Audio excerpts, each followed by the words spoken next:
A Cry for Peace in Nagaland.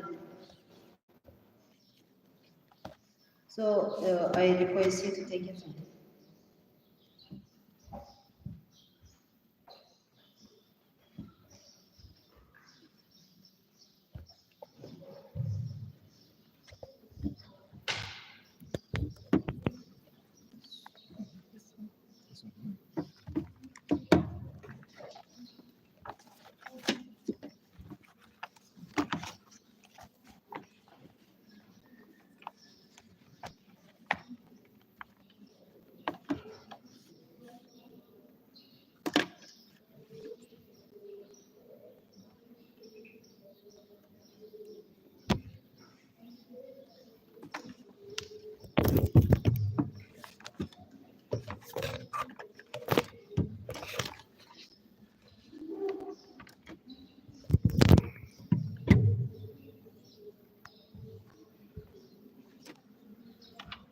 Good morning, respected chair, fellow presenters and participants. My name is Ayomi Jacinda Hippo, and I'll be presenting on the topic negotiating development and welfare policies in a non-peace zone to cry for peace in Nagaland.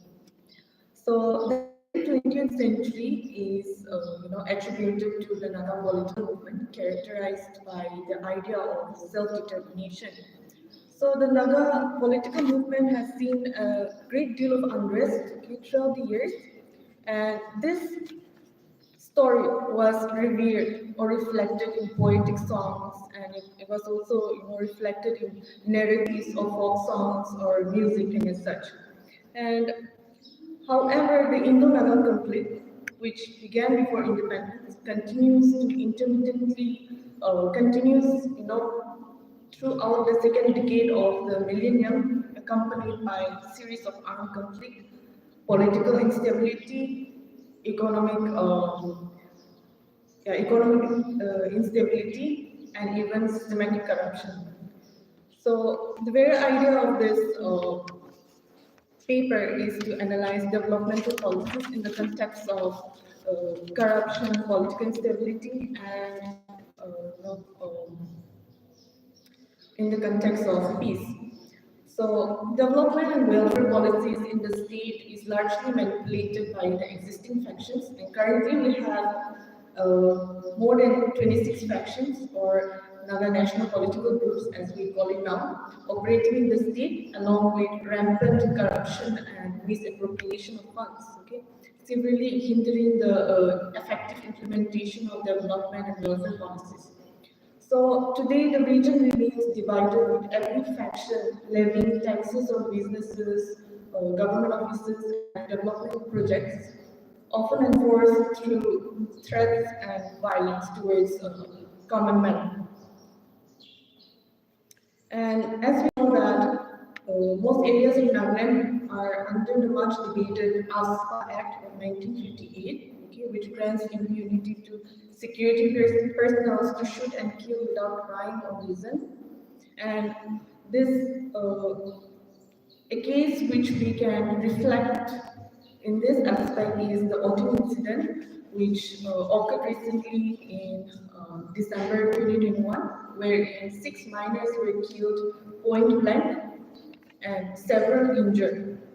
So the hue and cry of the government towards injustice meted out to civilian victims was smothered in political bargains pertaining to power seats, power play, and developmental crimes. So Nagaland has been struggling with a lot of factions existing in the state that initially emerged from an innocent, sacrificial struggle for freedom. So a Naga elder, Kebi Sezolio So, rightly points out that it is pathetic to see barbarous killings and mushroom growth of factions, thereby casting aspersion against one another, resorting to killing Nagas by Nagas, and eliminated many promising leaders of our own. We have gone through enough of turmoil, hatred, and accumulated ill-gotten wealth in our land. Therefore, enough is enough. This was the original copy of the article he wrote. And following is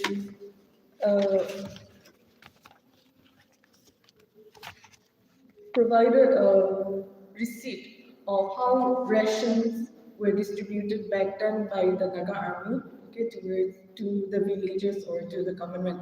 So this receipt in its original shape was passed down to me by my maternal grandfather and his relations. Okay, so this is just an example of receipts and how transparent or how honest the movement was back then compared to how it is today. Okay. So this is a receipt written in Tenige, just roughly translated in English. Okay.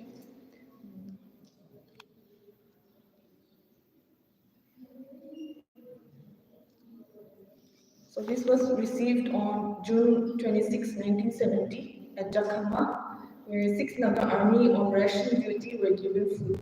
They were given 4 kgs of rice and vegetables worth rupees 3.50 pice. They had happily given, and therefore in future they should be regarded and remembered. So this was a copy to corporal report, okay, of the Naga army.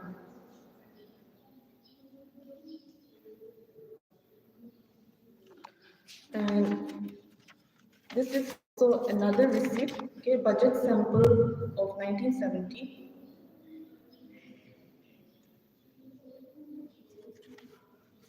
Wherein you have in the first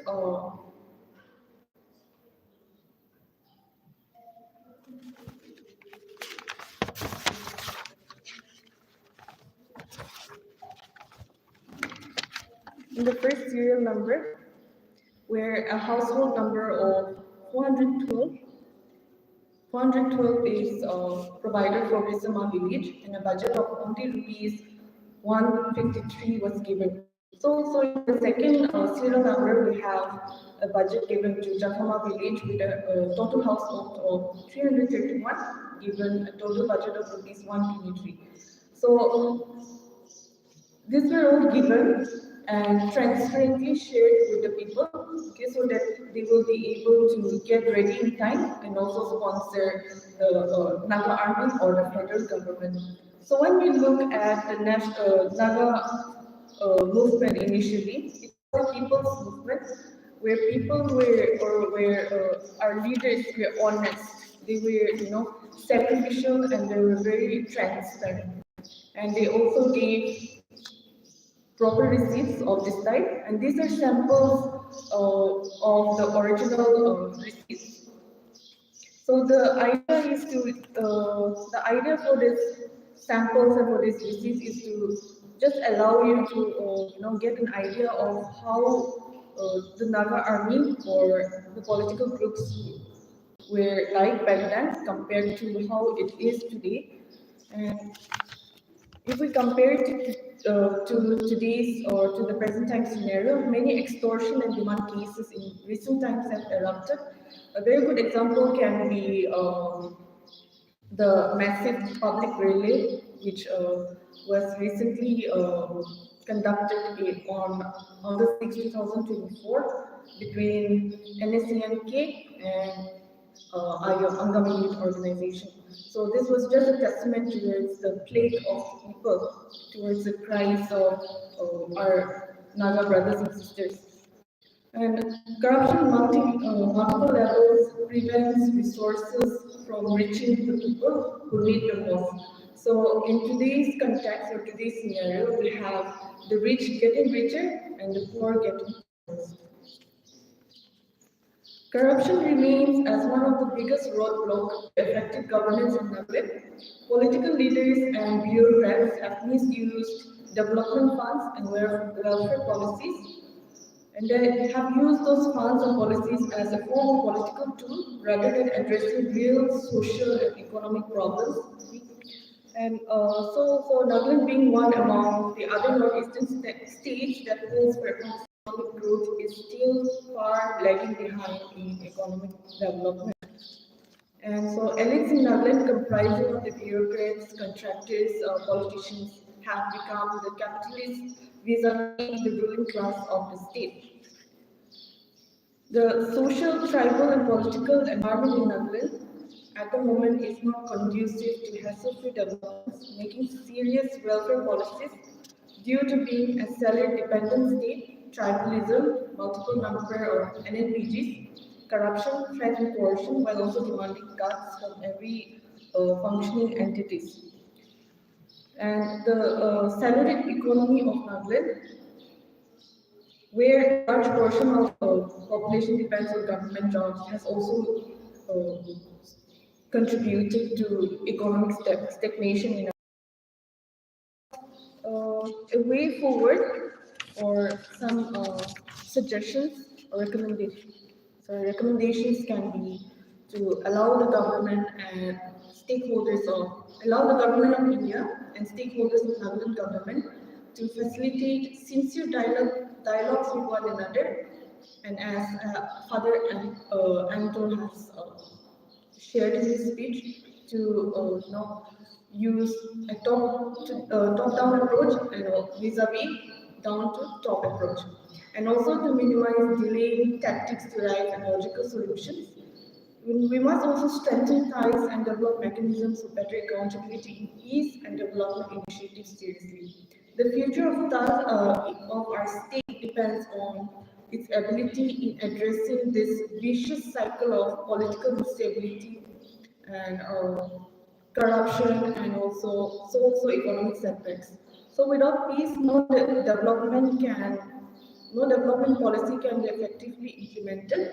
And therefore, a holistic approach combining peace building efforts, accountable governments, and economic reforms is necessary for ensuring that welfare policies genuinely benefit the people of our state. So with that, I conclude my presentation. Thank you.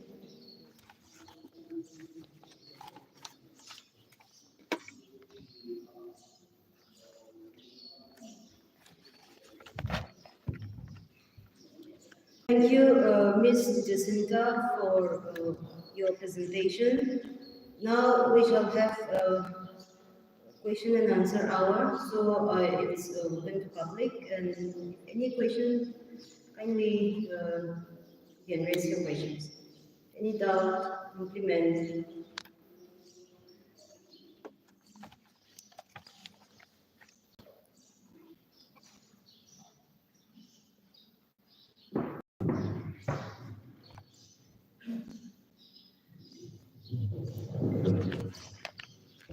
Good morning. First of all, thank you so much for the presentation.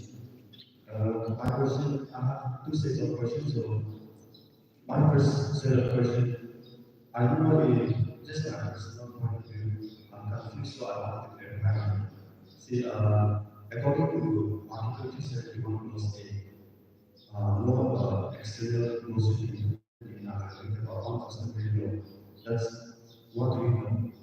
And then we also see that there is this armed force special power mechanism here in Nagaland, which is an external law.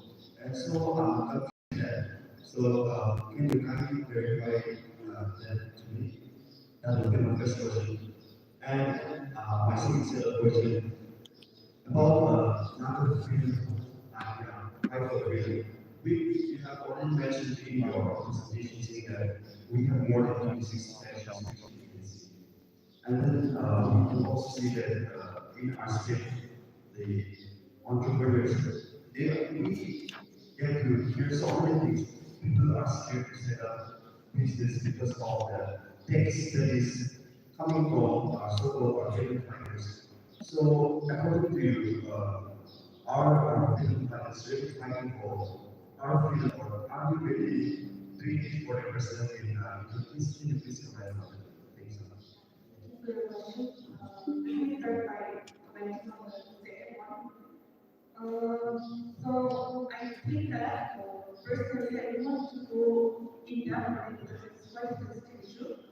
So our political leaders that have a different approach and they they were honest and they were sacrificial in nature and they were really fighting the Gaga cause.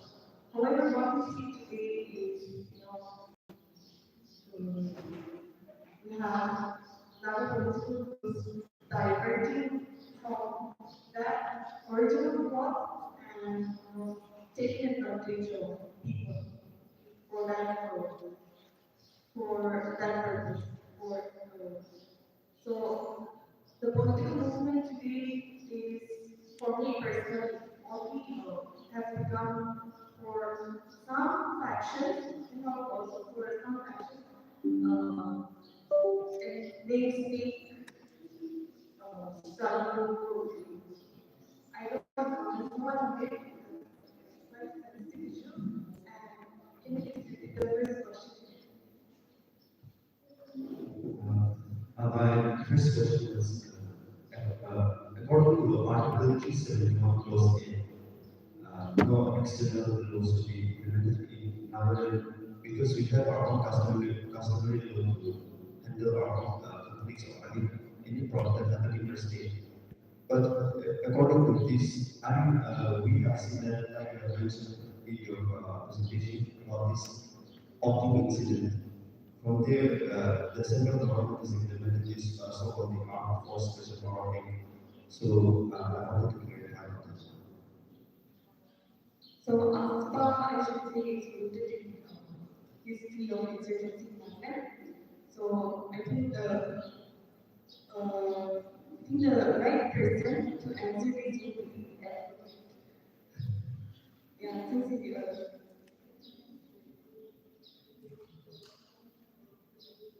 so yeah, I think he would be the right person to answer the question.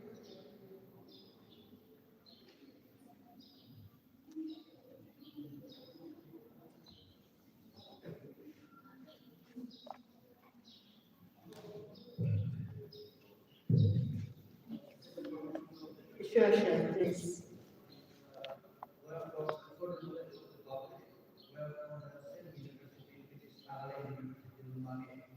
So presently, I will be speaking on like the topic itself, but before I do introduction, regarding your question regarding the feasibility one game, where you have three mentioned that three external hosts were being to this matter.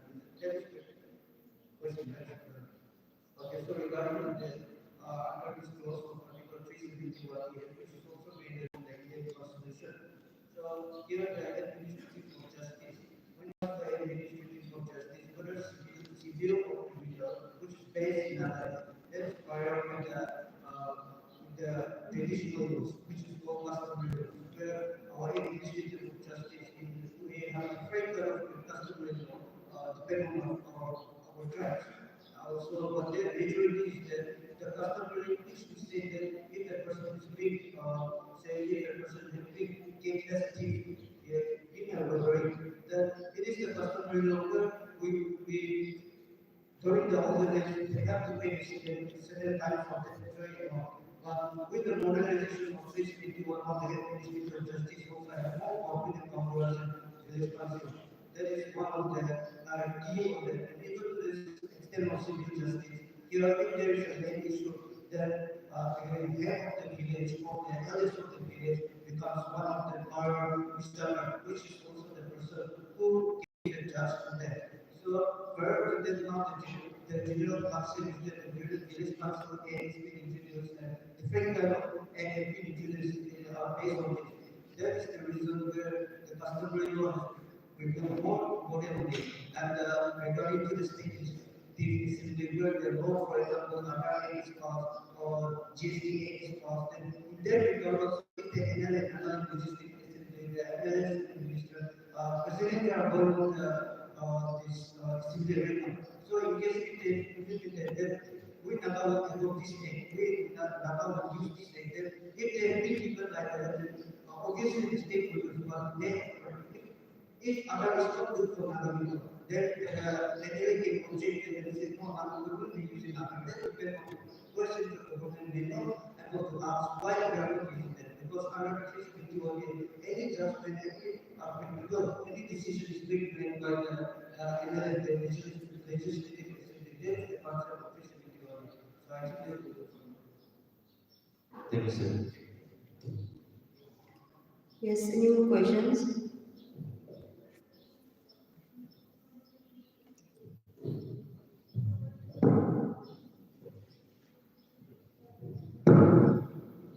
Yes, and thank you so much for the wonderful presentation. So my one question is, in regards like to your presentation, where you have mentioned about how in the way forward or the situations that you have given.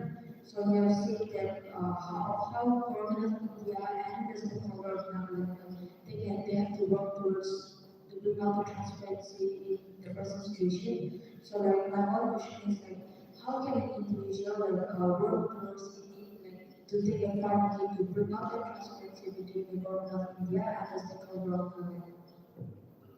Thank you for the question. I think, like, as we have already heard a lot of negotiations and dialogues yesterday's presentations and videos, I still think that in order to promote transparency, we need to discuss, we need to talk, and there is to be a proper legal room to issue that. And along with that, I also believe the presence of women being a bigger part of negotiations, being a part of dialogues, because I think having a important third party, it can mediate such things better and can also promote, proper, can also promote transparency in the government system, and then I think a proper legal approach is also required for everything. So up to the stakeholders for that to use. Any more questions?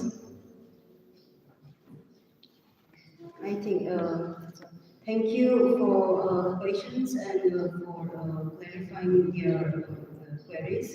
Now we will move on to the next presenter, Ms. Kusalu Lohe. It's a joint paper with Professor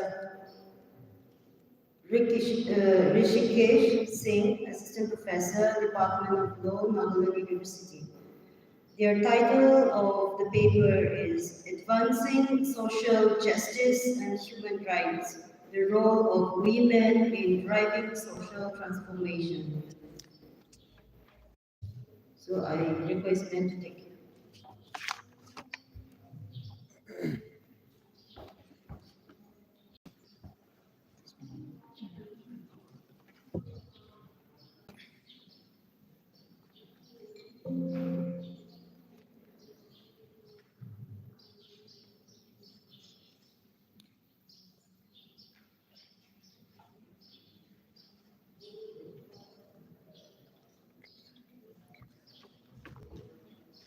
Good morning, everyone. I'm honored to be here today to present my paper titled Advancing Social Justice and Human Rights, the Role of Women in Driving Social Transformation. I'm especially happy to discuss about this paper today about women's rights as we are celebrating International Women's Day today.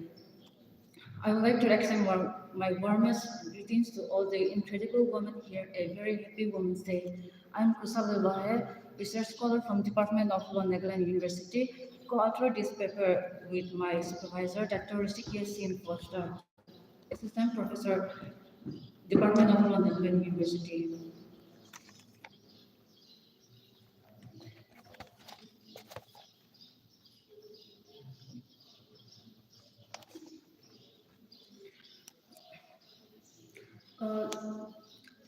I will be discussing about the rights of women based on the legal framework in the international perspective, the national legal perspective, along with some landmark cases which have drive social transformations.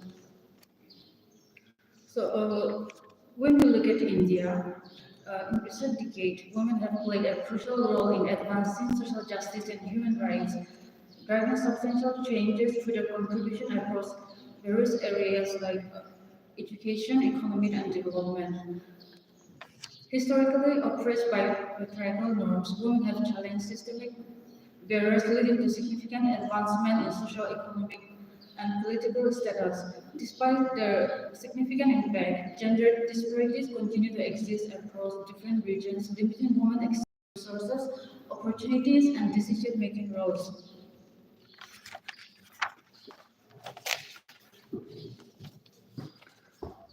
Here I have put up some of the few uh, international legal frameworks which have provided the women's right. I will be briefly highlighting how it has helped the woman. I will not go deep into the aid because it will take a lot of time, so I'll just briefly discuss how it has uh, provide and protect the women's rights. So the first one is International Declaration of Human Rights, that is UDHR, that has been established in 1948. In this declaration, it has reiterated its commitment to fundamental human rights, the dignity and value of each individual, and the equal rights of men and women, with the objective of promoting social advancement and improved living in greater freedom. The second one is the Convention of the Elimination of All Forms of Discrimination Against Women, in short, CEDAW, that has been established in the year 1979. This is also this convention is also called as also referred to as International Bill of Rights for Women. It is a comprehensive international treaty dedicated to women's rights. It outlines discrimination against women and imposes legal obligations for states to eradicate gender-based discrimination in political, economic, social, and cultural sphere. So the third one is International Covenant of Civil and Political Rights, ICCPR, in the year 1966. So this convention guarantees equal civil and political rights for women, including the right to life, protection against torture, and participation in public affairs. So the fourth one is International Covenant of Economic, Social, and Cultural Rights, ICESCR, that has been established in the year 1966. This convention safeguards women's right to education, health, and fair working conditions, reinforcing non-discrimination principles. So the fifth one is the Beijing Declarations for and Platform for Action 1955. It is considered one of the most promising blueprints for advancing women's rights.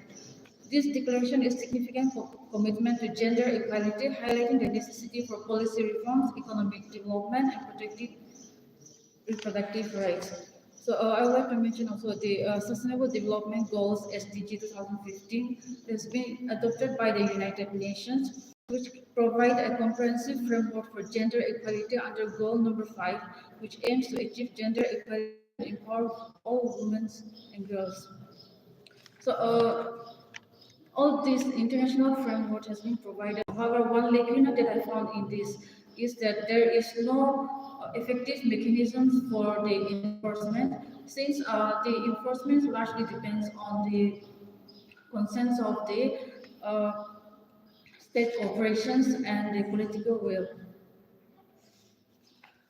So in accordance with the international human rights framework, India has also enacted various legislation that has been enacted to protect women from violence. The Indian Constitution has also provided some of the articles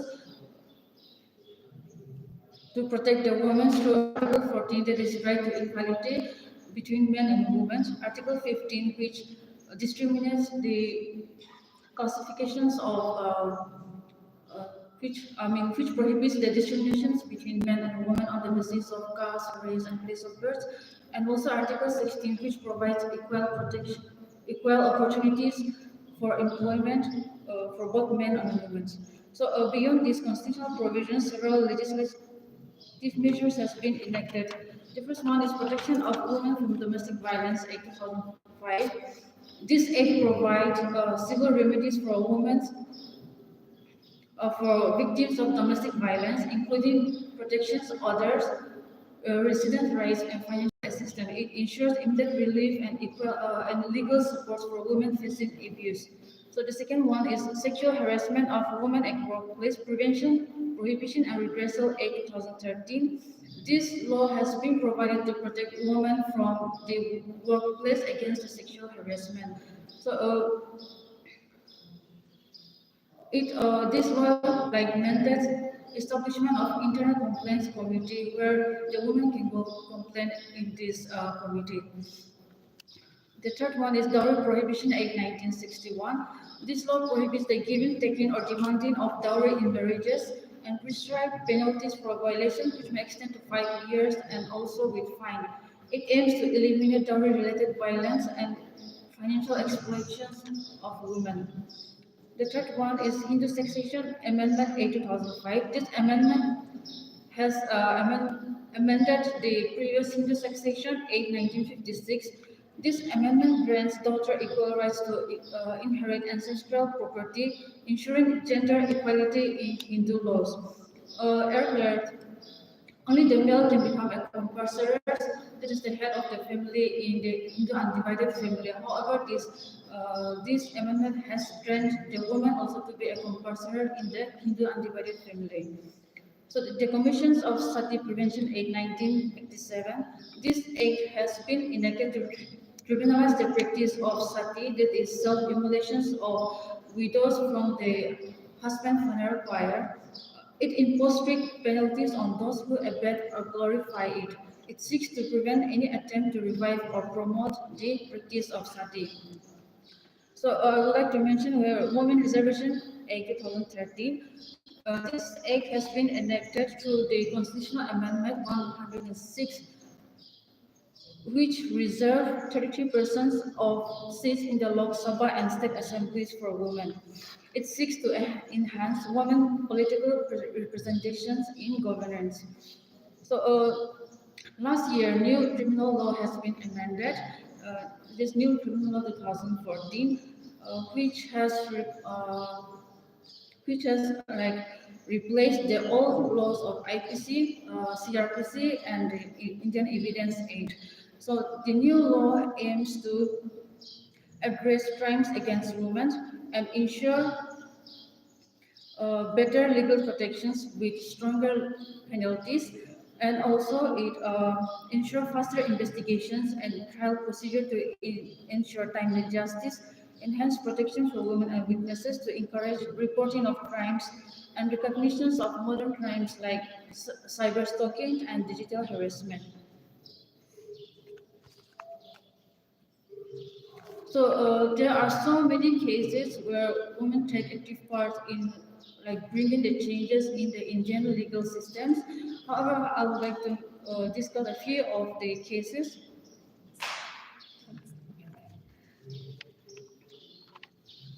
So the first case is Vishaka versus State of Rajasthan. These cases address sexual harassment at workplace. So this case led to the enactment of the sexual harassment of women at workplace Act 2013. So Shayara Bano versus Union of India. This act has struck down. Has made the practice of triple talaq, that is the practice of Muslim men divorcing their wife by pronouncing talaq, that is triple talaq, also called as talaq ibidat. So the Supreme Court in this case held that it was unconstitutional and violative to the women's right and held this practice unconstitutional. So which held marking a significant step toward gender justice within personal laws. Since we do not have much time, I will skip the other cases. So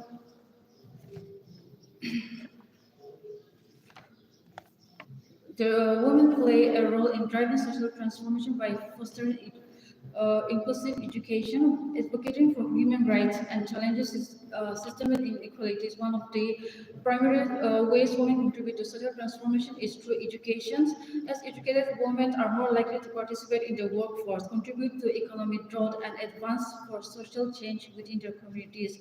Also, Women leadership in the political and social movement have been crucial in advocating for policy reforms and legal protections. So, in grassroots movement, women-led initiative combat poverty, gender-based violence, and social injustice. Also, women has played a key role in conflict resolutions and stability. So, I would like to share a few perspective from the Nagaland also. When we look at Nagaland society, despite being the traditional patriarchal structure, women play a significant role in bringing social transformations. Nagaland has experienced decades of political unrest and armed conflict, so women have played a critical role in fostering peace and reconciliation. I would like to give an examples of the Naga Mother Association, which led protest efforts since 1984 with the campaign Shed No More Blood, advocating against the violence. So the women also play a major role in economic empowerment and entrepreneurship through the self-help group and also through the Women Entrepreneurs Network of Nagaland. So leadership in governance and politics, we also see that women are taking part in the politics. Since last year, like ULP elections, the women have like finally get their long time, won the long time battle fought for these 33% reservations. So, despite all the laws that have been enacted for the protection of women and also for the protection of their human rights, we can see that there are still many challenges and barriers that women face to day-to-day life. Some of the reasons includes like lack of effective implementations, and also fear of retaliations. So many cases go unreported, and women still suffers from violence in many areas. So some of the persistent challenges faced by women including legal discriminations, workplace discriminations, limited access to education, underrepresentation in leadership, and gender-based violence. So some of the recommendations that I would like to highlight include like if to enhance legal protection or to strengthen or to effectively implement all the law that is being enacted for the protections of women, and also to encourage the women's leadership in political representation and provide programs promoting economic empowerment with financial aid, training and equal job opportunities, and support women through the grassroots movement. So in conclusion, I would like to say that women drive social change through activism, advocacy, and leadership, changing injustice and uplifting marginalized communities. Their movement for gender equality, climate change, and human rights emphasize inclusivity and progress. So by strengthening laws and providing equality education and in providing economic opportunity is key to their empowerment. Achieving social justice depends on women's active participation in shaping a just and sustainable future. Thank you.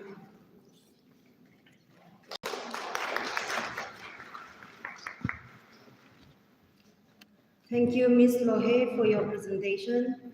Now we shall have a question and answer hour. So if anybody has question, you may kindly raise your question.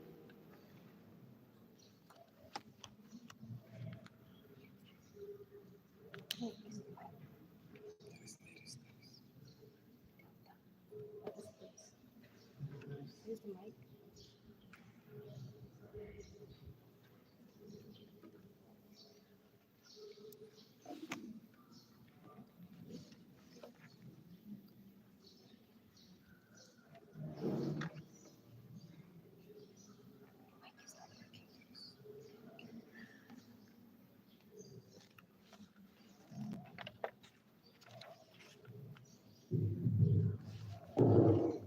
Thank you for your presentation. So I was just curious because you touched on our association on that. So I was just curious on, just wanted to ask you if you can give me an instance on how we lead during conflict in order to tools they use for mediation or to moderating two conflicting parties.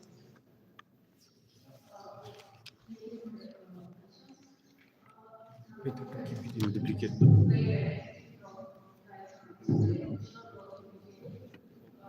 Working. Just go ahead. You can click here. Just cut from whenever this happens.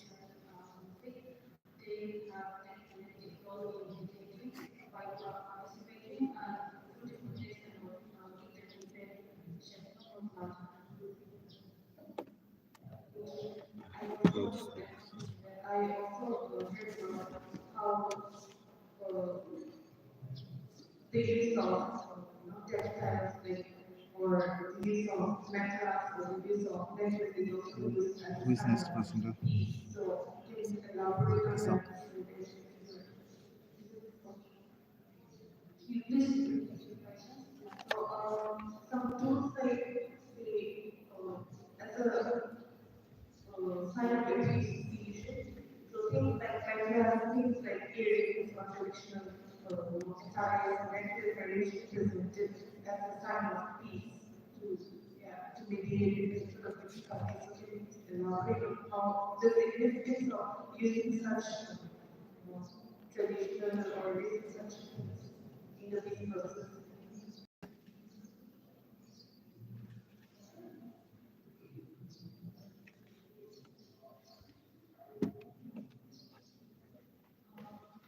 When we look at yoga, like we look at our traditional practice, like it ties to so certain shows or the traditional items were highly so when we presented all these things we did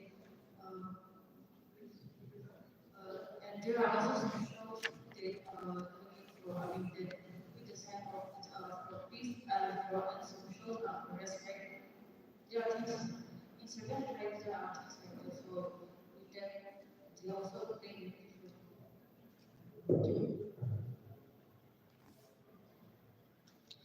Any other questions?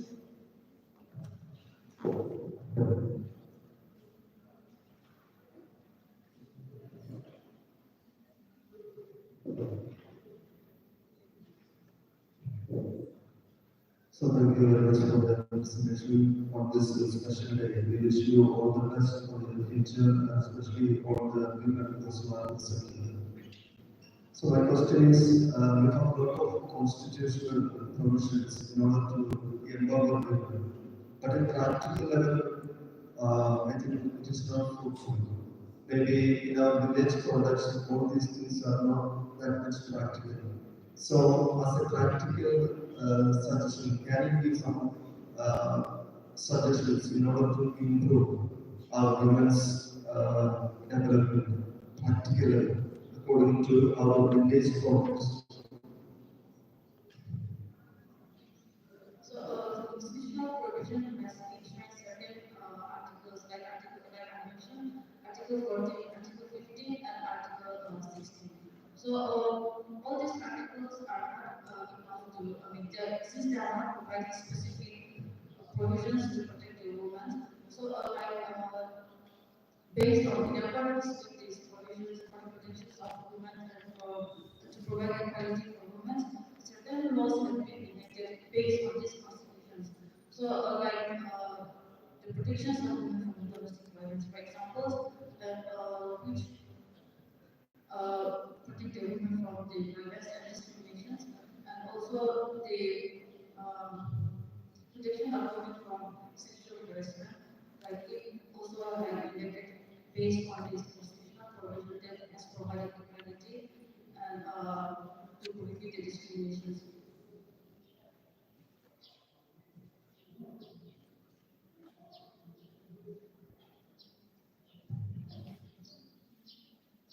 That answer your questions or Is there any other more questions? All right.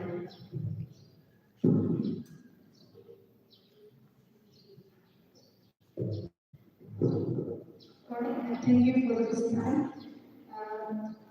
One of my questions is, I just want to know, uh, your paper theme is advancing social justice and human rights, the role of women in driving social transformation.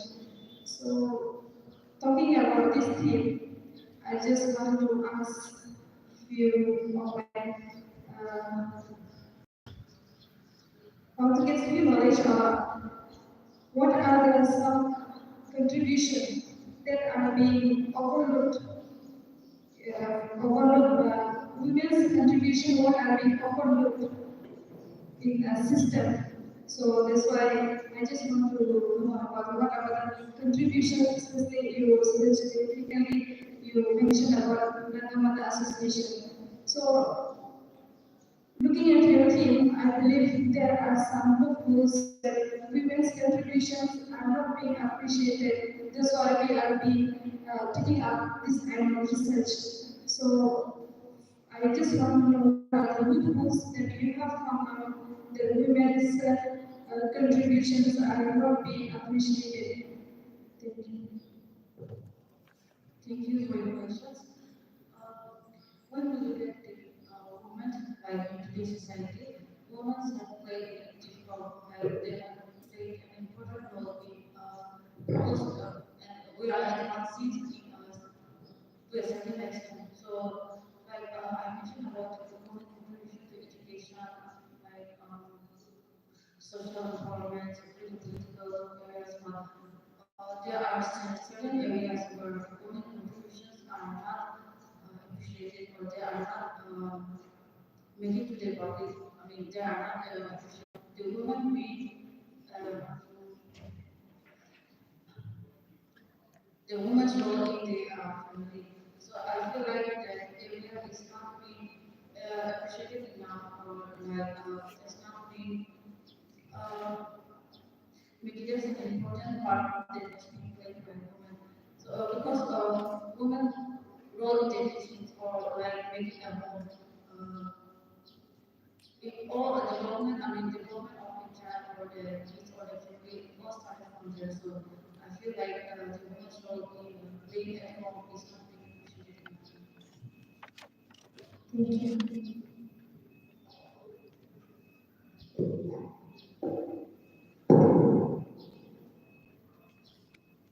I guess no more questions.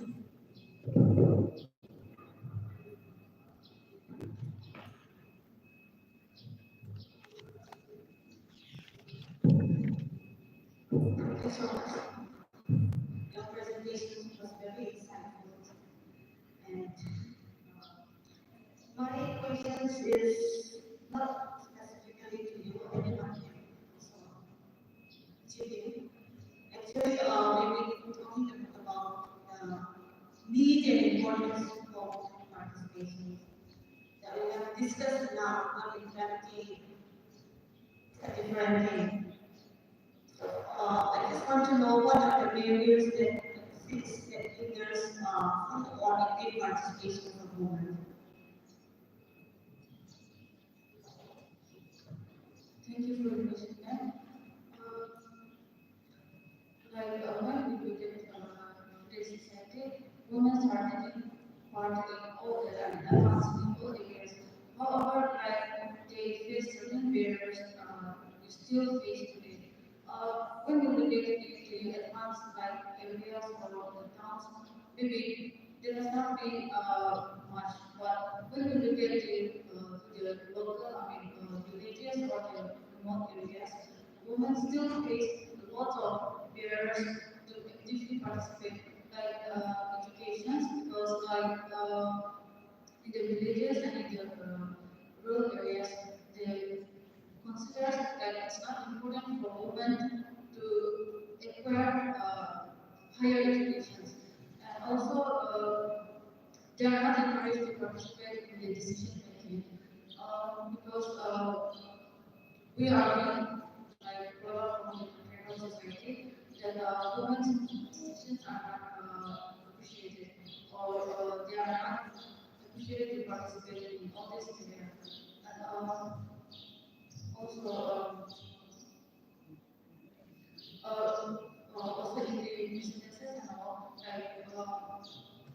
women are not like encouraged to go outside to the business and all. Since there are like we are being told that women are supposed to stay at home. They are supposed to take care of their home. They are you know at home of their family. And also they are not. I feel like one school is all these things.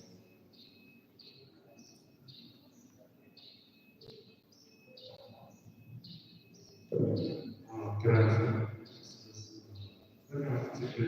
So, if you look at women, for instance, so women are laws that are preventing active participation. If we look at the Naga society, for us, the Naga society, land is equivalent to capital. Because when we have land, you have the way in which business, the way in which wealth, the way in which status, everything is generated. So in our society, since it's a patriarchal society, land is not given to the women in the first place. So the first step is access to capital is land. And in the second level, we look at the collective actions or associations that are there in our society. We're all segmented. Men will have one organization, women will have another organization. People may say that, okay, we are giving equal platform for women organizations also to take part in politics. But the important things that are discussed about the society, about politics, most often happen in these organizations that are mainly for the men for. So when those kind of discussions happen in those organizations, women are not part of the knowledge making process that is happening in those organizations. So knowledge is different. And for women also, the knowledge that they have, they will be able to share it in a way because of the segmentation. So these are not only understands some of the ways in which the empowerment and the participation of women is also occurring. Since today is also International Women's Day, I think men should also speak on this topic. Madam has already spoken the upliftment of women.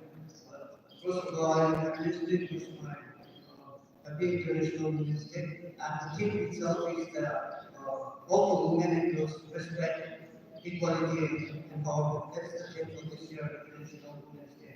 So coming back to our chapter where women upliftment is much necessary, which she has cited today. When we look to our Naga principle, when we look to our Naga society, if we see that the first place comes to the spiritual, I should say, women are very much important in the whole terms of spiritual. The spiritual, they are from the right birth itself, the mother has a role in guiding a person to be more spiritual, in which the spiritual comes education, character, conduct, motivation, dedication, everything is come under them. So it's not only about the spirit that we are looking at, but it is about the wholesome, the whole of the movement. That is the whole movement. Where maybe as the eye of the movement, sometimes we take this quite granted.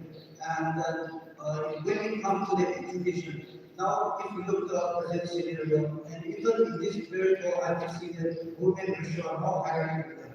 But what happens is that our mentality, the man mentality starts from women may have get PhD, women have get gold, master, bachelor's, but what happens? The move of the next whether the education did rise up, still the action that they not mentality for them. For example, a highly educated women would like to contest in an election. What happened to the voters? It is not that the women does not have the capacity or the ability, but it is the man mentality where even if you vote or feel like you should not be under women.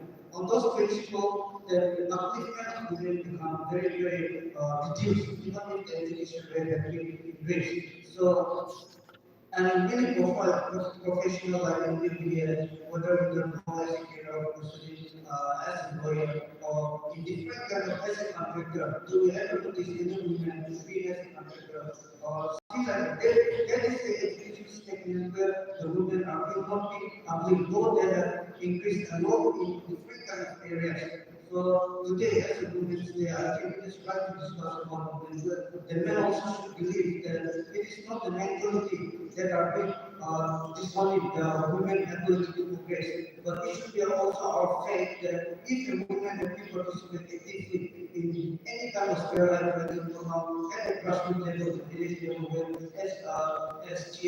SHG, where self-employed, the different kind of women organizations, whether it be an individual or whether it be a retail person, they have been trying to produce something for the family. I think the net goal should also be there to be more productive and to be more progressive in that. Then only the society can have a ratio where the education level as well as the leadership quality of the movement will progress. So thank you so much.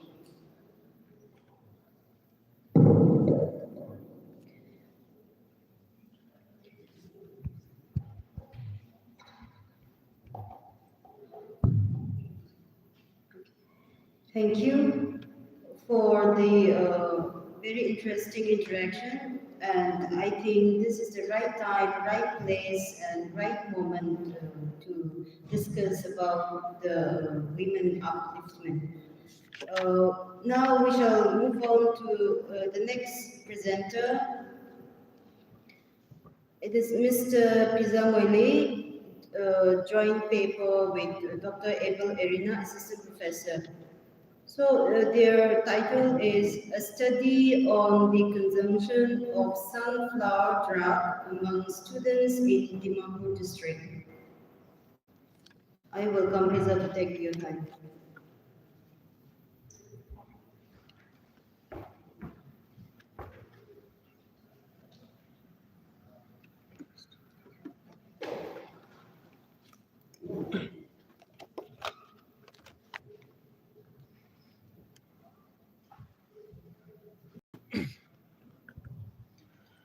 A very pleasant good morning to everyone, respected chairperson, my fellow presenters, and each and everyone present in the hall.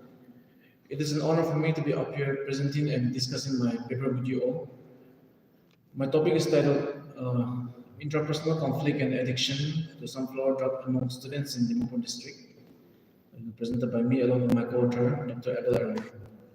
So, moving ahead, the introduction. So, into this complex role, individuals, they often face intense internal conflict such as emotional disorders or cognitive dissonance, which can significantly affect behavior and decision making. So the reason I chose this topic as my paper is because sunflower drug has recently emerged as a major concern in addiction, representing a wider pattern of self-destructive behaviors, and it involves both physical and psychological dependence. Beyond being a specific substance, it also represents the distractions and stress relief method individuals use to manage their inner conflict. So the paper explores the connection between interpersonal conflict and addiction, specifically focusing on the sunflower drug. So by analyzing the psychological impact of addiction, the effect of this substance and its broader implications for individuals and society, the study aims to uncover the root cause of the addiction and suggest strategies to reduce its harmful effects on students and the wider community. So Dimapur district was selected for this study due to dynamic growth and diverse student population. As the commercial hub of Nagaland, Dimapur hosts numerous educational institutions, making it an ideal setting to examine the impact of addiction on students. So the objectives of the studies were to examine the relation between intrapersonal conflict and addiction among students in Dimapur district, to explore the specific impact of the sunflower drug among students' mental health and academic performance, to identify the primary cause of addiction to the sunflower drug among students in Dimapur, to understand the impact of community awareness in battling addiction in Dimapur district, and to understand the role of social workers in dealing with sunflower drug consumers. So methodologies were, so Dimapur district is located in the state of Nagaland, bounded by Kohima district on the south and east, Assam bordering to the west and north. So won't be going much in details as we need to save time as well. So data collection, I used semi-structured interviews and online surveys and questionnaires. So here are some of my results, and can also further take it to the discussion as well. So social demographic profile of the respondents. I took a total of 30 respondents, which were all male, and the majority of the respondents falls within the age group of 19 to 23 years, which consists of 16 respondents out of 30. and majority of the respondents started taking or they got influenced in the drug at the age of 16 to 19 years. And the highest proportion of the respondents have a graduate degree, comparison of 18 respondents. So coming to my findings, it was found from the study that all the respondents were males who were addicted to sunflower drug, and it was mostly because of of exposure opportunities, experiment to get relief from stress, less control over self, or pressure. Peer pressure was found to be the main cause or the main cause of sunflower drug addiction as per the study. The study showed that living in the environment of a person becomes an environmental cause of drug addiction based on the responses. The study also showed that one major reason of drug consumption was curiosity and the urge to try something new. The study also showed that overaddiction leads to malpractices as some respondents reached the extent of stealing and selling home equipment to get money from drugs.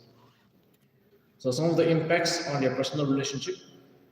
It has led to daily arguments. So based on the data collected, 50% respondents stated that due to the addiction, they have lots of arguments every day, misunderstanding, and the relation of the respondents are not the same as it was earlier. Isolation, 40% of the respondents they have stated that they like to be isolated, they like to stay alone rather than being spending time with family or with friends. And the remaining have said they take it private so that their friends and relatives or the parents are unaware about their consumption of this particular drug. So here are a few findings. So as per the respondents, 17, which is the highest, they get the drugs from either from the dealers or the peddlers, and then the remaining they get from their friends. Their weekly expenditures, so 7 of them have stated that their weekly expenditure on the sunflower drug is 1300 to 1700, and the remaining 1800 and above. So in a week, they spend an individual spends around 1800 and above for this particular drug. So several key insights emerged from the data, particularly regarding the cause of intrapersonal conflict that contribute to addiction. Common factors included feelings of stress, emotional instability, and unresolved trauma. Many respondents identified a lack of handling mechanism and a desire for escape as central to their addiction. The conflict within themselves often stemmed from an internal struggle to manage this emotion, leading them to turn to substances like sunflower drugs as a temporary solution. So to conclude, I would like to say that the study highlights the rising consumptions of sunflower drugs in Dimapur district, driven largely by intrapersonal conflicts such as stress, emotional instability, and unresolved trauma. So the research underscores the urgent need of targeted interventions, including mental health support, community-based programs, and policy change to address the root cause of addiction. The need for adequate and proper education on drugs in every school is required in order to prevent the early drug addiction among children. Positive and supportive attitude, proper guidance from family, elders, and good and positive peer influence is essential for the positive growth and healthy personality development of young children and students. So that would be it. Thank you.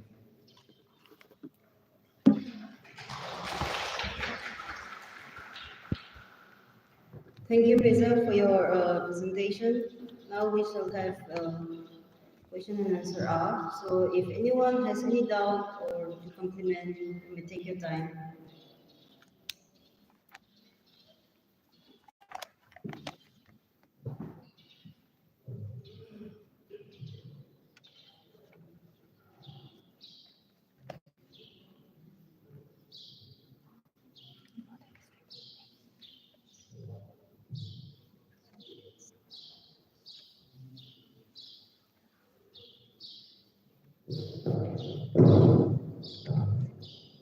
Uh, so hello, my name is Sikar Rukuni. Fourth semester is blue. And first of all, congratulations, Mr. President, for having successfully conducted this research. I've noticed that you've got quite a good number of respondents from 50 to 60, as I've seen. So my question is, so you as a social worker and MS Blue graduate, after this research that you have done, or is there something that you have done for the research that was significant and good uh, NGOs or any counselor or suggesting something that can change that, or do you plan to do it in the future? So that is my question.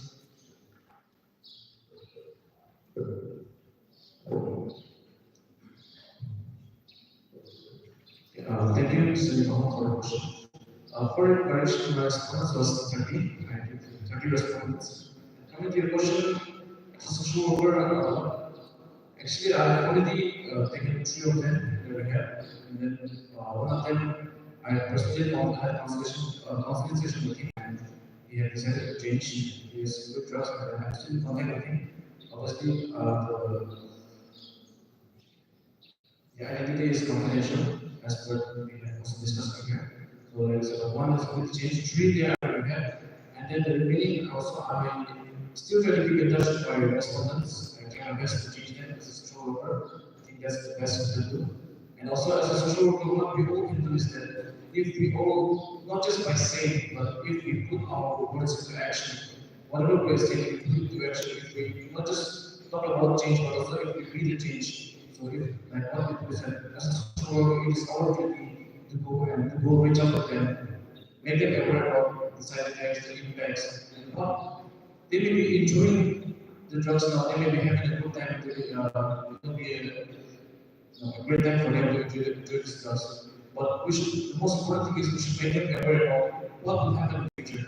See, when I was interviewing one of my respondents, he could barely speak, he was sharing about that, he was stammering the whole time. So those were some of the implications, and then I don't think some few of my respondents were like, they had cuts on the jawlines, their gums were all black, their teeth were all having those big gaps. So those I would say that they were admitting that the sample drugs has ruined them. They were already they wanted to change, but now they're reached that level of addiction that it's very difficult for them to come out. They've been to rehab treatment programs, but they are unable to. But I also had to talk with them and I suggested that try to avoid people who get involved in drugs, but try to change your environment, or maybe try to get a better environment which can help you change. So I hope I did justice to your question. Thank you, Sir Gaza, for wonderful presentation. Last year, when I did my field work, which is organization, which was related to addiction and all, so I just wanted to ask that people who are addicted to such sunflower and all, they are given OAC, which is oral substitution therapy, in alternative of the sunflower drug.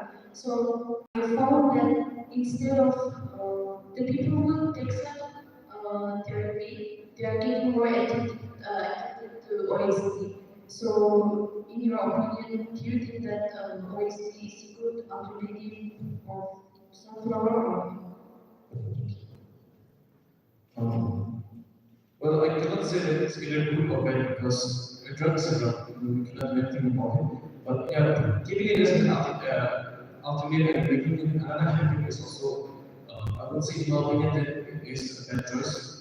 Because see, if a person is willing to change, then he can change. But if a person is not willing to do it, there are certain things which we cannot do by force. Our job is to have a good talk with them and then bring him at a stage that he himself will really try to bring it, and then we can maybe bring up an argument. But to bring some other if I give them OST, it's not about taking it away, but see, some colors is a drug, OST is a drug, ST is a drug. In total is a drug. So if we are trying to take them away from drug by giving them another drug, it's not like how we change them. But through verbal communication, if possible, we give our best. And I think that in that way we can give our best in order to change them. So in my point of view, I cannot say it's either good or bad, but I would say neutral at this point.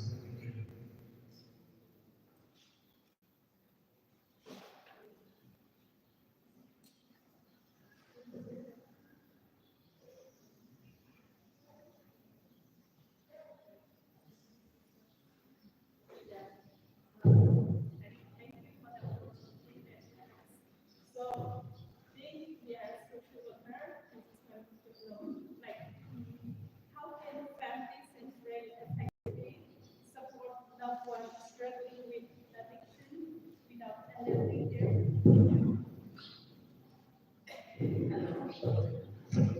So, here my question is, how can families and friends effectively support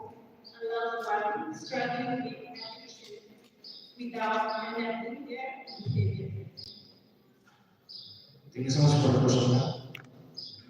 So how can families get them away? So the first thing, how or why did they get into this situation is because they are not getting the proper attention or love from the family.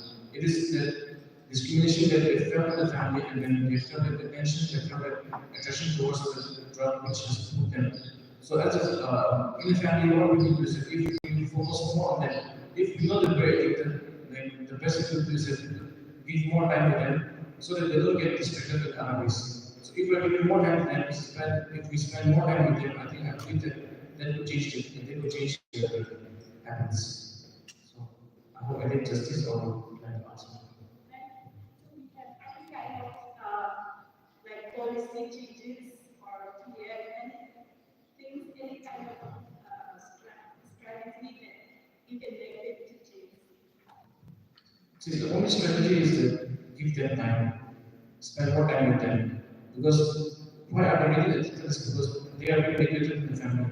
They find the attraction in something, they find the attention somewhere else. So if we are giving them that attention which he or she is giving from a particular substance abuse, if we give them that attention by spending more time with them, having more interaction with them, getting them involved in family things, I think that could be the possibility. Thank you.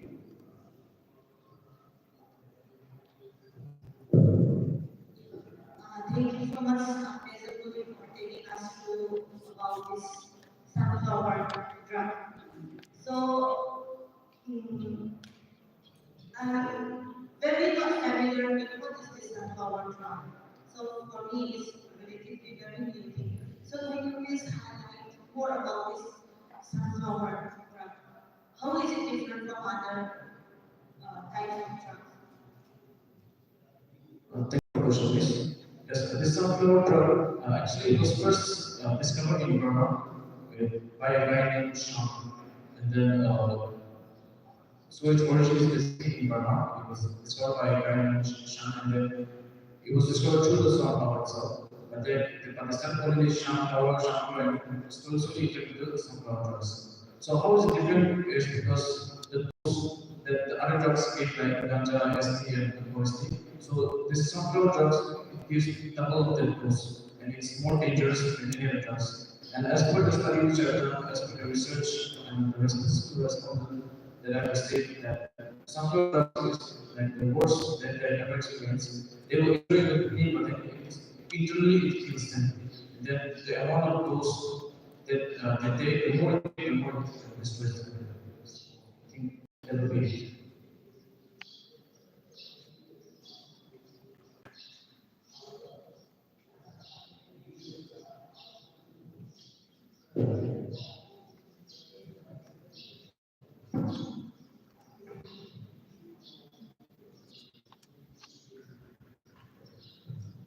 Thank you so much, Jeff. It's just like my curiosity because like we have seen we have not got the drugs, the effect, and then how youngsters are spoiled their lives. So my main curiosity is now like there are so many people working towards on this consumption of drugs. So what I want to ask is like, do we have to work towards the rehabilitation or do we have to more focus on like for where these people is or why these people is in their state? Because see, the drugs consumption instead of decreasing, it's been increasing year by year, and more youngsters are taking if you work on stopping these drugs or being supplied to our state, then I think it would be like less decrease or how do you say about it? Okay, thank you so much. So, talking about looking from where it is produced. So, even from my studies, I've done my research in Turkey respondents, but it was not that easy to get just Turkey respondents because somehow it's a sensitive topic and not anyone or not everyone is willing to come and openly talk about it and discuss about it because that is also illegal in a way.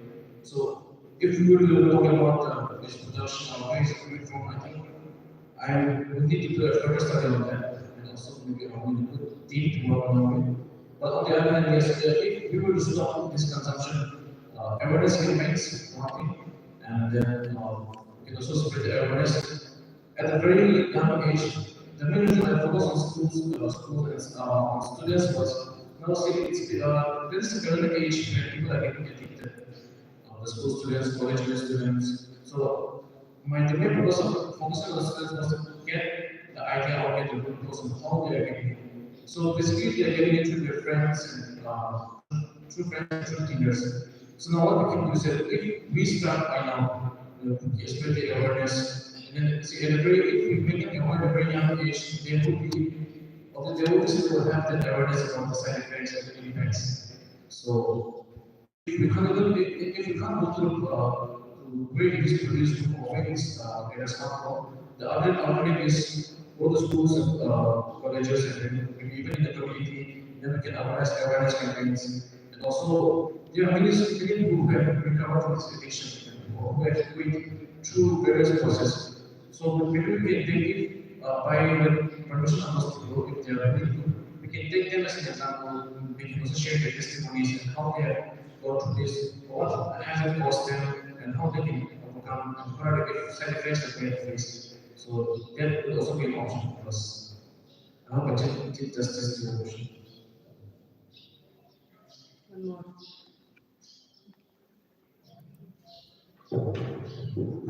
Thank you so much for your presentation. I think we are getting a lot of questions, which is your comprehensive testing. So, according to your presentation, we have seen that you have 30 respondents. From there, the consumers are there. So now I'm curious, like in our state, because you know that I mean in our district, is there no female consumer? Because we also see that there are some women who consume sunflower, but then we don't have even one from girls. So I'm curious and I wanted to know if they don't want to share or you're not able to find any female consumers. Thank you so much for the question. Yes, all my typical responses were male. And then, firstly, how I can notice responses was through snowball sampling. I have some few of my in-known person who take this, so through them I got in contact with, I get in contact with the other consumers. So yeah, it's not that there are not female consumers, there may be female consumers, but as per the study, I have not encountered any female, so maybe if we were to do it, I think I will do much further study on this, and maybe when there can be enough be so, but as per the response which I have received, is they are only male. So.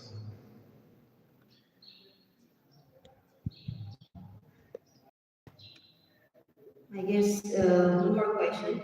Thank you for the very interesting interaction. Well, to complement the to this presentation, recently, if any one of you have read newspaper from Nagulan Post, I came across there was one in the first page. It only says like about the drugs, substance abuses. Says Northeast India faces a unique challenges with tobacco use, beginning as early as 11 to 14 years,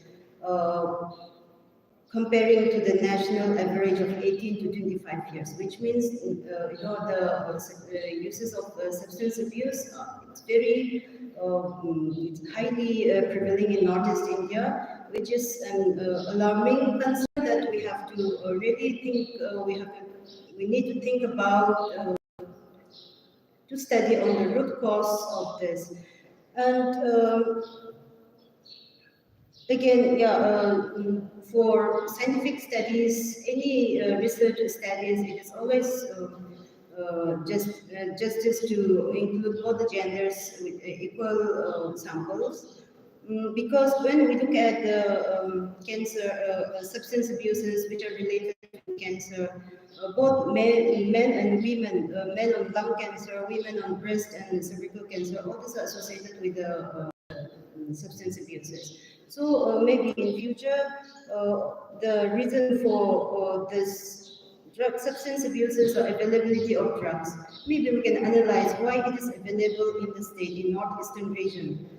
It is available, therefore they are addicted and pressure, peer pressure and all this. So it is, I just want to put it across like this can be a very good research for our students in years to come.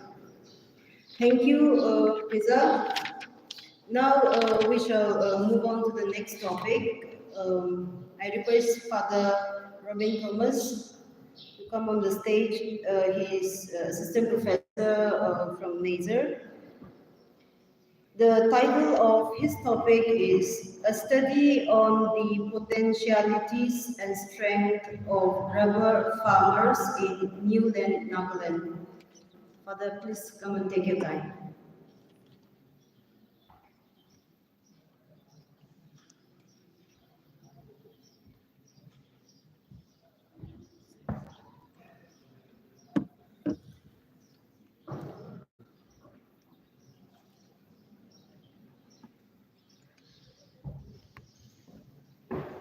Good morning.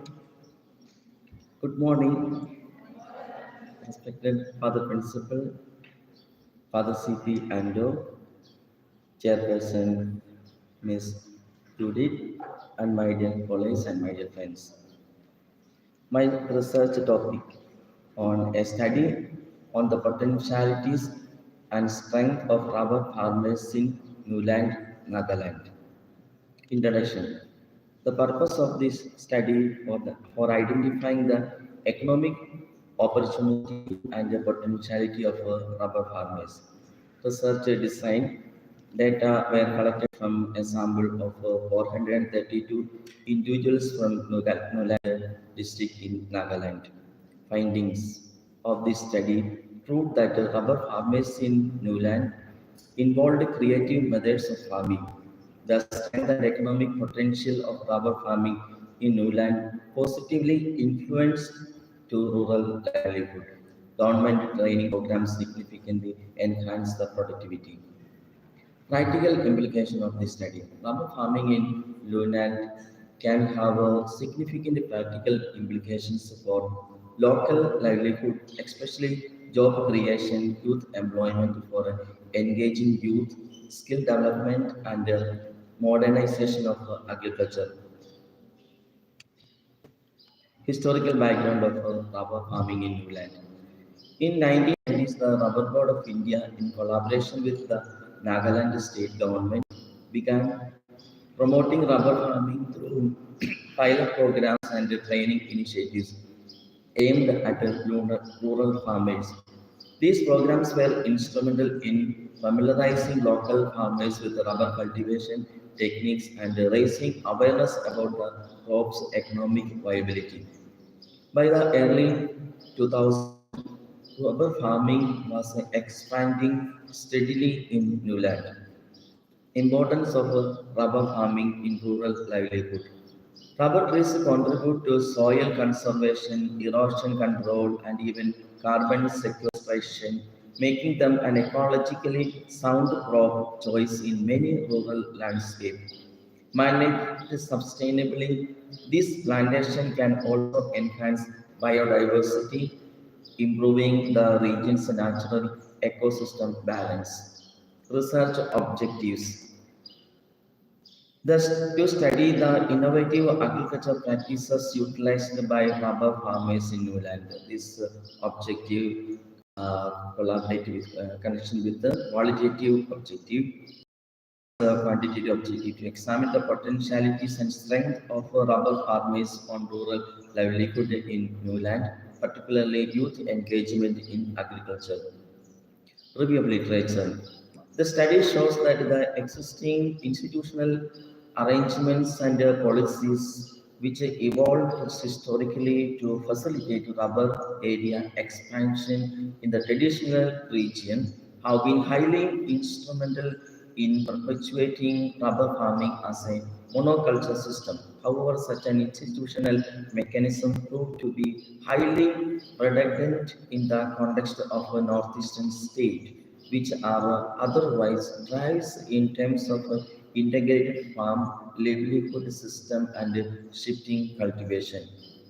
First, a review of literature. The practice is influenced by a host of factors such as personal, social, economic, institutional, and physical. Second one, crafting as a strengthening of the institutional linkage is also imperative so as to empower and capacity building among the local communities and thereby achieve better outcome of mobilization and collective action that the sustenance of livelihood of the rubber smallholders. Third, legal literature. The result of this study, social entrepreneurship for empowerment and inclusive business model among Meghalaya rubber farmers demonstrate that the startup choices are emphatically connected to the opening of opportunities, genuine leadership, and risk-taking parts of social business. Research methodology. The location of the study in Newland, Nagaland, India, a region where rubber farming has emerged.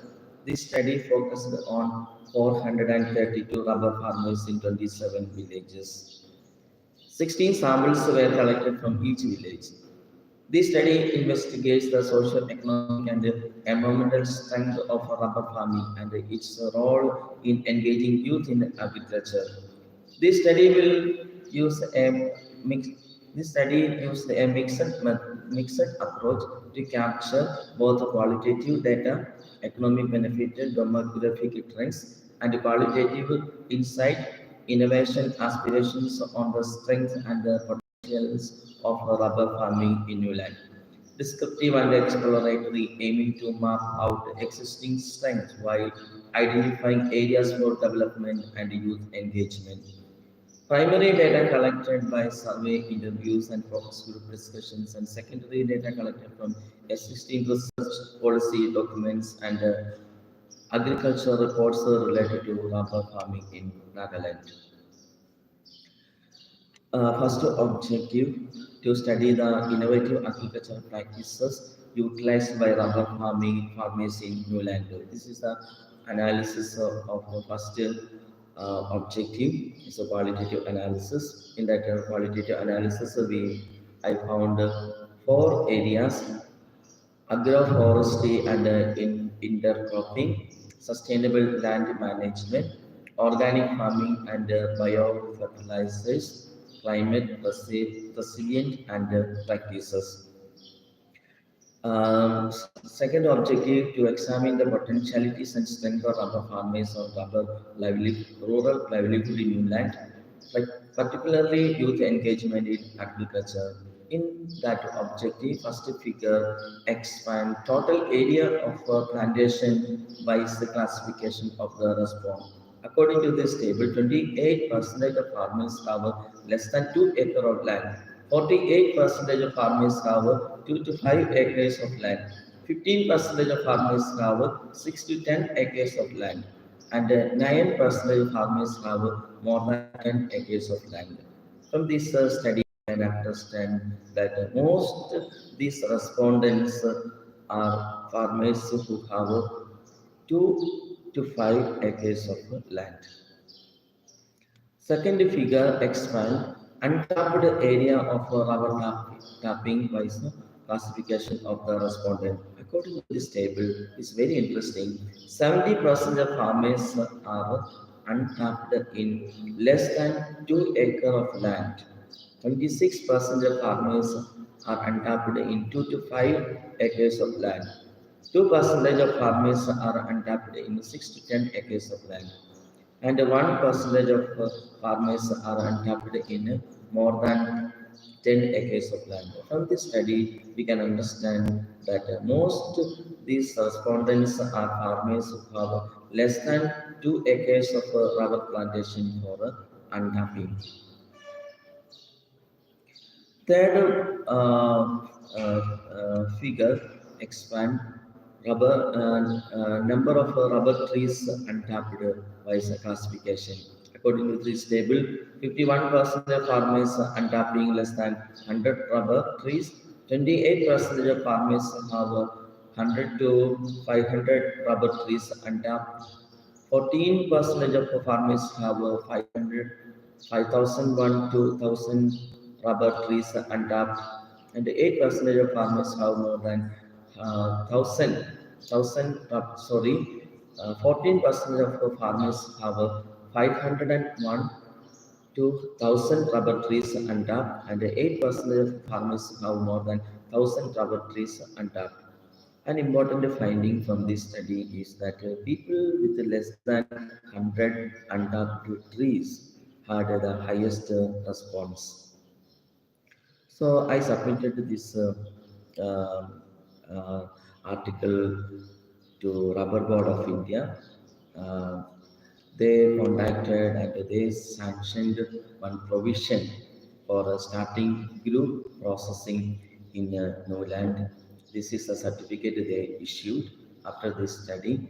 One place in Newland, in the village Viyito, they started the construction. In that sanction letter, they are providing 40 lakhs of rupees in one unit. They provided 6 units, 2 units in Newland, 3 units in Assam, 1 unit in Meghalaya. So after this in study, they all responded. Our Board of India responded, and they are ready to support our farmers. Conclusion. This study found that 70% farmers have untapped area of rubber. By allotting group processing unit, the workload will be reduced and farmers will be ready to tap more area. Another important finding is that our farmers in this area are not getting proper price. According to this study, every month more than 400 ton rubber is produced from this region. The average price they have received so far as rupees 149. The average price in Nagaland, sorry, in Northeast, more than 180. That means 30%, 30 rupees less than the price giving to the farmers in Nagaland. If they get a favorable condition and support, it will lead to economic growth of the village. Collaborate with the local government to improve infrastructure such as roads and storage facilities to help farmers better access markets and maximize economic gains from their rubber production. By implementing these recommendations, government training programs could become even more effective, empowering a larger segment of Newland farming community and contributing to sustainable agriculture and economic growth. After this study, our Board of India sanctioned 6 processing units in Northeast India. They are in 3 units in Assam, 1 unit in Meghalaya, Garo Hills, 2 units in Nagaland in Newland. These are the bibliography, and special thanks to specialization SED students. They all supported me for collecting this data collection. So special thanks to SED students. Thank you so much.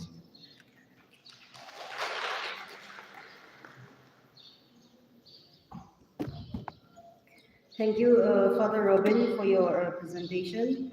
Now, let us take questions. If anyone has a question, you may kindly ask your questions.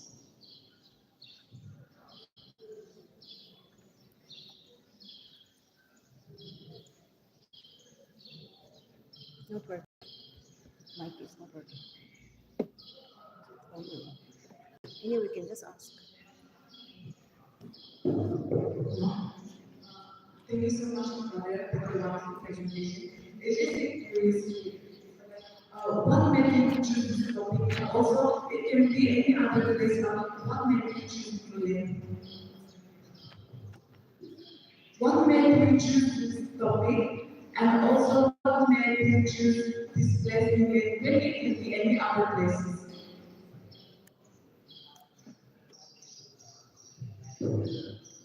Actually, one person, his name is Mr. Dimarco. He is the friend of Mother Matthew and Mother Kando. And this person qualified by Mother Kando and Mother Matthew. And because of all their conference, I met this person. His name is Dimarco. He is the Natura of that area. And he is the in charge of 126 villages. This is a secretary in 126 villages in India. It is an initiative. We are starting this project because his initiative already these things are happening.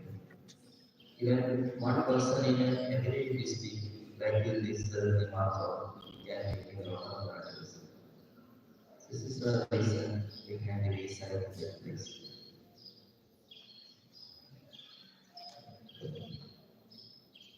So, for that question, in your presentation, you have mentioned that around 70% of the farmers have not at their capital. So, my question is, little curiosity. So, what are the job opportunities are there, or you are and as also you also have said that 40 lakhs being sanctioned by the government. So now as of now government has given 40 lakhs for them to come out. So what are the job opportunities that are existing in local and national level for the farmers? So, interesting question, Sister Anthony. So, even in England area, we identified 26 villages and collected 436 samples from the villages.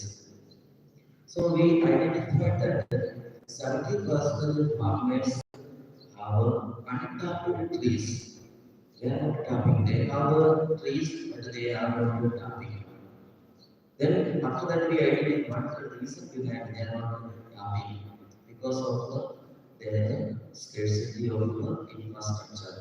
They have no wood shed, they have no machine, they have no that tapping night, so many things. Because of that reason they are not coming. Who will provide this kind of facilities?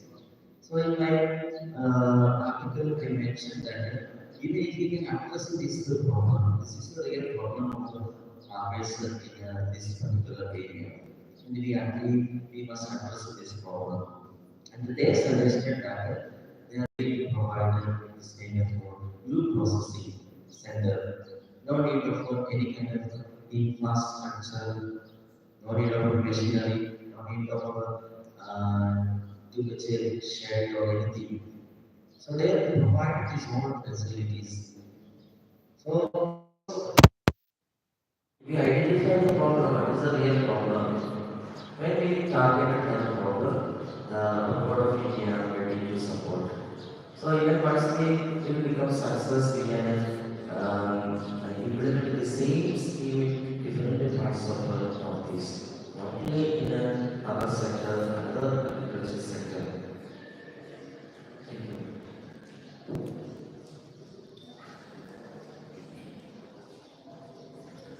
Can we have more questions?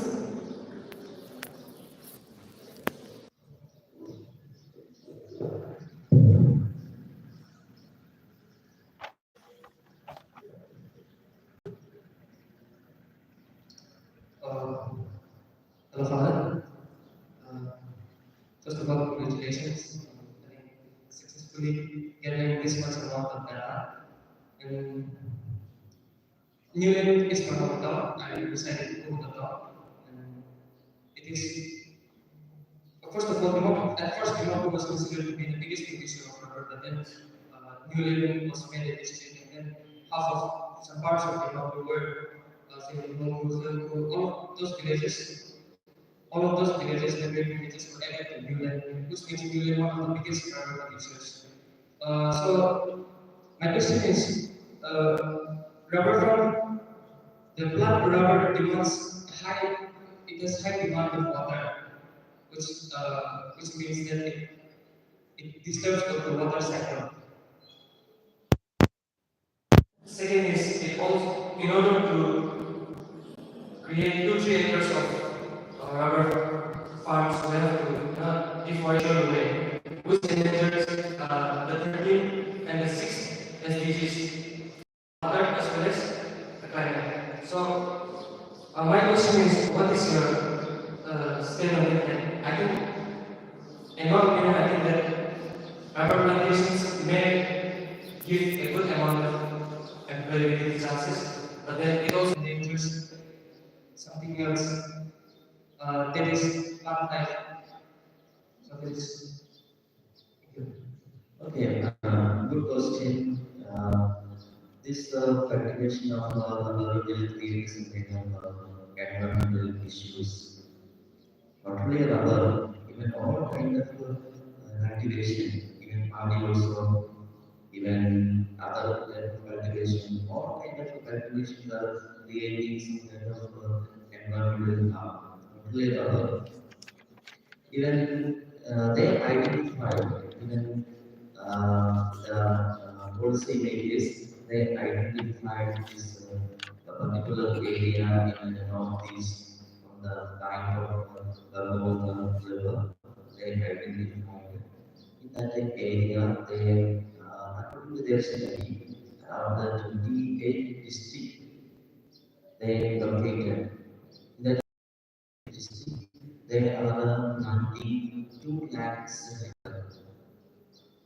because already finished, there was a trees, there was a forest, but now everything finished. These number trees are we are going to cultivate not in the forest. It was a forest there, but now everything finished.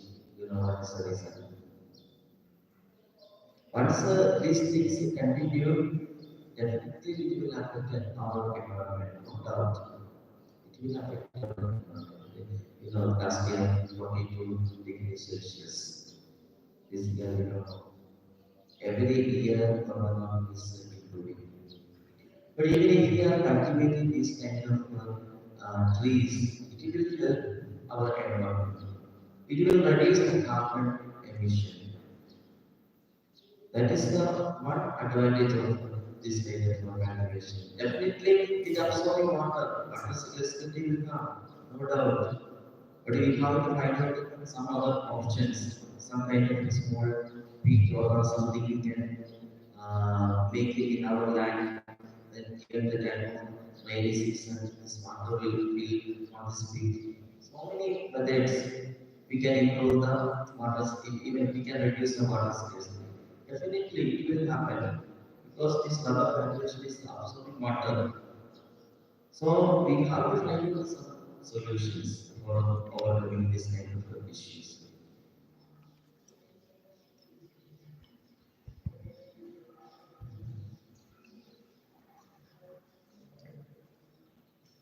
Is there any more questions? Well, I think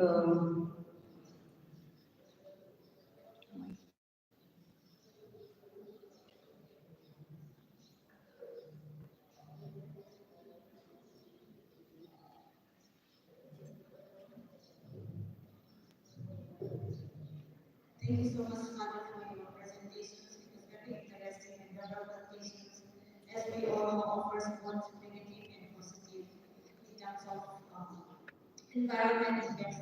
So, in line with what you have asked, I just want to know that considering that rubber plantations also has some kind of negative impact in terms of environment, I just want to know whether farmers adopt any kind of sustainable farming practices. So do farmers, rubber farmers in England adopt any kind of sustainable farming practices? Even this rubber cultivation is not a kind of good, making good advantage for the farmers. You know, the price also fluctuates every year. Even minimum we get 200 rupees per kg, then it will become an advantage for the farmers. So this is not an advantage for the farmer, only advantage for the factory, their companies, middleman. There is no this kind of calculations is not a benefit for the farmers. But by this processing unit, we are trying to bypass this middleman. We are trying to direct it to the factory by this processing unit, we are planning to bypass this middleman. Then it will be a kind of a support to our farmers. There are so many other crops are there. We have a good land, even if we are going to any other place and our land, they already use a lot of pesticides and chemical manure. Land is already contaminated. But we have a good land. Any kind of investigation or any kind of researches when agricultural department people are there, they will conduct some kind of advanced researches. They can implement this kind of thing. You know, this agricultural area is growing. In many places, they are thinking about cultivation with the support of drone. Even within 10 years, it will happen. It will come to every village. So we have to prepare our people before this kind of innovation. Some of our students may be interested in agriculture farming. You just identify some universities, they are providing this kind of new method. Partly in Northeast, in poverty also. In local universities there, universities there, they have conducted studies. They have good methods. So we have our technology, but this technologies and technologies are not coming to the village. Some kind of gap is there. So this is our responsibility to identify the real opportunities and the real programs for the application of our farmers in Northeast India.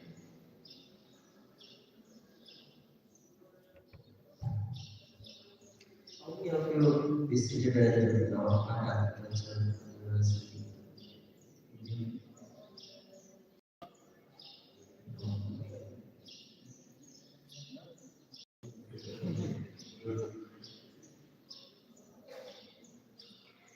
All right, I guess no more questions. Thank you, participants and Father, for the discussion on the impact of rubber cultivation farming. Now we shall move on to the next presenter. It is Jibita. It's a joint paper with Dr. Tony H. Kiba, Assistant Professor Nazar. Their topic is easing the financial burden, the role of palliative care in reducing family conflict and maintaining peace. I request Sister to come and present the paper.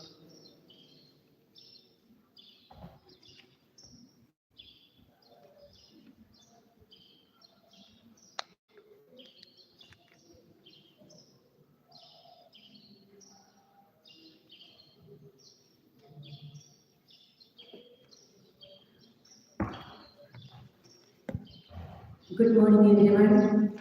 Me and my co-presenter are presenting on the topic of easing the financial burden, the role of palliative care in reducing family conflict and maintaining peace.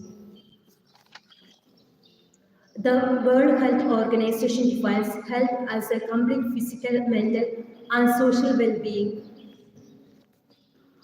not merely the absence of disease or infirmity.